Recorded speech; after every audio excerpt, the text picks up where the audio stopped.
के लिए जंगल में गई।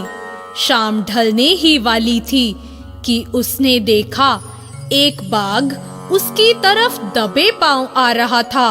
वह डर के मारे इधर उधर भागने लगी। वह बाघ भी उसके पीछे दौड़ने लगा। दौड़ते हुए गाय को सामने एक तालाब दिखाई दिया। घबराई हुई गाय उस तालाब के अंदर घुस गई।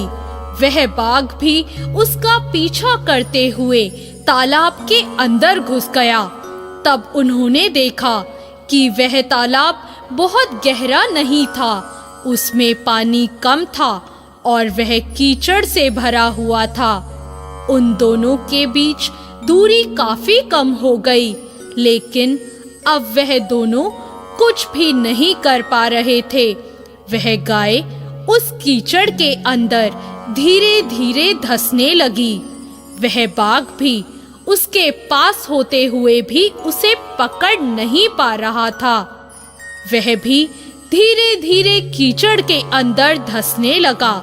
दोनों ही करीब करीब गले तक उस कीचड़ के अंदर फंस गए। दोनों हिल भी नहीं पा रहे थे। गाय के करीब होने के बावजूद भी वह बाघ उसे नहीं पकड़ पा रहा था। थोड़ी देर बाद गाय ने उस बाघ से पूछा, क्या तुम्हारा कोई गुरु या कोई मालिक है? बाघ ने घुर्राते हुए कहा, मैं तो जंगल का राजा हूँ, मेरा कोई मालिक नहीं, मैं खुद ही जंगल का मालिक हूँ। गाय ने कहा, लेकिन तुम्हारी उस शक्ति का यहाँ पर क्या उपयोग है?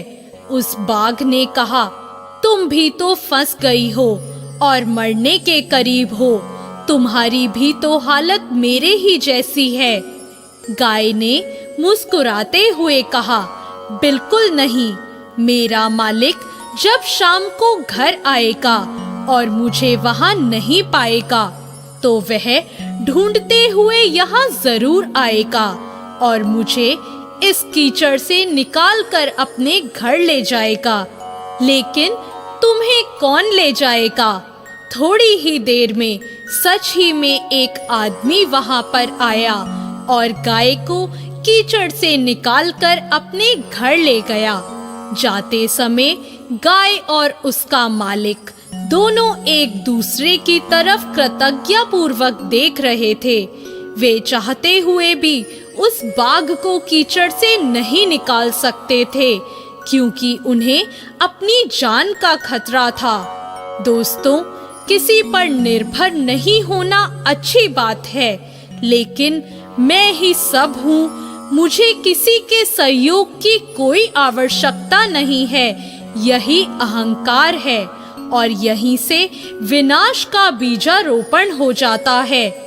ईश्वर से बड़ा इस दुनिया में सच्चा हितैषी कोई नहीं होता, क्योंकि वही अनेक रूपों में हमारी रक्षा करता है।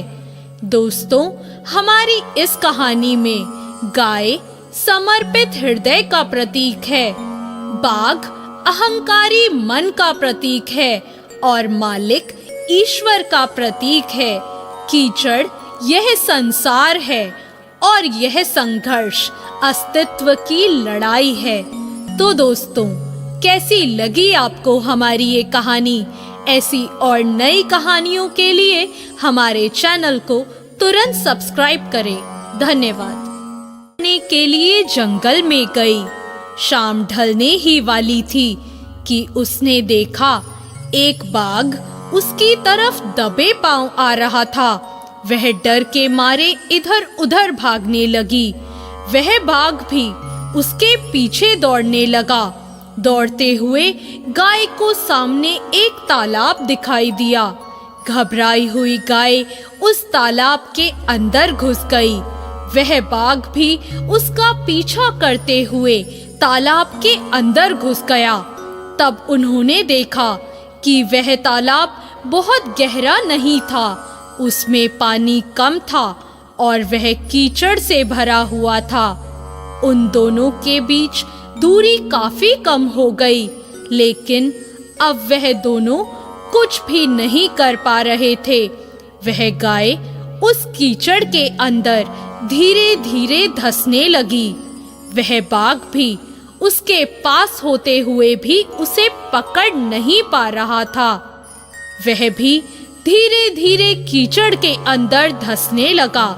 दोनों ही करीब करीब गले तक उस कीचड़ के अंदर फंस गए। दोनों हिल भी नहीं पा रहे थे।